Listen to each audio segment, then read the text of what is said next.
3 questions on a What If Wednesday. John, what is on your rundown, brother? What if today's Chiefs proposal fails to move the yes vote needle on the tax question coming in April?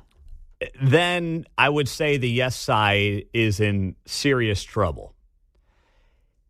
The Chiefs need to carry this thing for it to pass. It's not a knock on the Royals. It's just the Royals obviously have struggled on the field. Now, they did a great job signing Bobby Witt to a $300 million deal, so good for them on that. They've struggled on the field, and the downtown stadium is the far more controversial part of this proposal.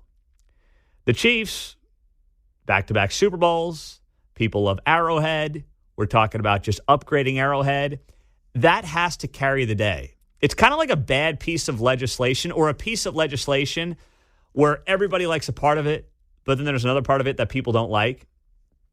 If the part of it that people don't like ends up getting more attention than the part that is universally loved, then that piece of legislation is screwed. And that's how I'm viewing this. The yes vote to extend, if you want to call it that, whatever, I'm not going to get into the technicalities, but continue a 3/8 cent sales tax for the Chiefs and the Royals in Jackson County. If it's about the Royals and their move downtown and whether or not you want that to happen, it will more likely than not fail. But if the Chiefs make it about them, Arrowhead, Mahomes, upgrades, Super Bowls, it will pass. And coming up at 10 o'clock is going to be a big deal when it comes to determining how the Chiefs are perceived in the wake of whatever they're going to put out there to the public. So it is going to be very interesting to watch that unfold, John. All right. What if violent criminals are fleeing their home countries for the USA?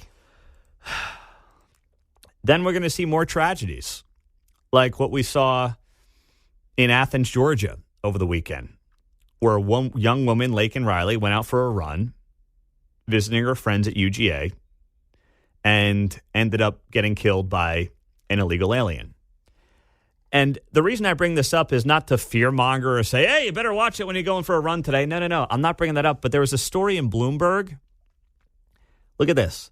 Venezuela's violent deaths fall to 22-year low on migration.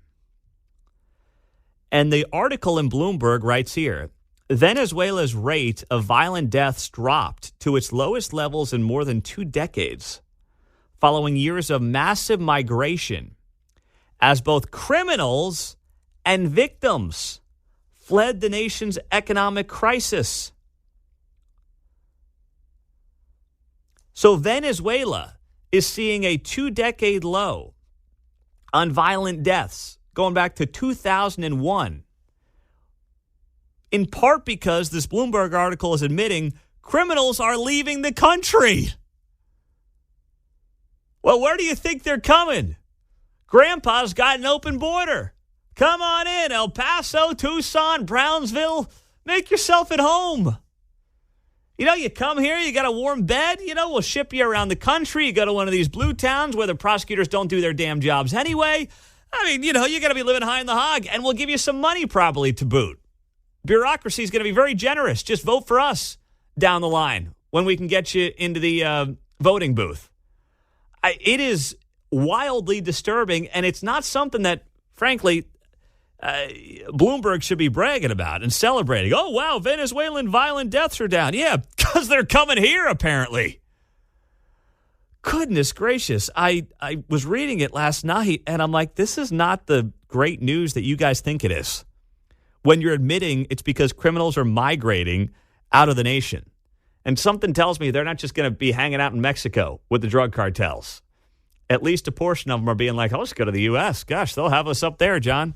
Well, that's the problem, right? Canada's remain in the U.S. policy. They can't get on across the northern border. That's right. Can they? That's right. Remain here. All right. What if Trump's gold shoe helps him with the urban vote? Well, then I will be dead wrong. All right? That's the answer to that. Trump rolled out that gold shoe, and I thought it was the dumbest thing I've ever seen. I still think it's really stupid. But then last night I saw Fat Joe, the rapper Fat Joe, explaining why he had to get himself a pair of Trump's golden shoes, and here's what he said. I had to find these. Now the mayor's gonna call me. Everybody's gonna call me and say, you wildin' out, Joe. Why you got the trunk? Look, mayor's the first one. Joe, I'm a sneaker collector. I don't know what none of these guys did. I collect sneakers. The rarer, the better.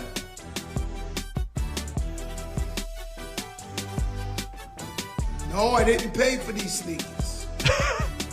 Sorry. I didn't pay for these sneakers. They knew. That's Fat Joe explaining why he got Trump's gold shoe. I'm not a shoe guy. I don't get it. I think it's the stupidest thing ever. But then again, no one comes to me for the latest updates on urban culture. So maybe Trump's on to something there. Maybe the gold shoe does connect. I don't know. I do know this. If Trump's going to win the urban vote, forget the shoes. The shoes may help a tad, I guess. What'll do the trick is pushing and talking about violent crime, how soft on crime prosecutors have failed urban communities, immigration, which has also taken money away from urban communities, and how inflation has impacted working class and poor people more than those who are wealthy. There's What If Wednesday.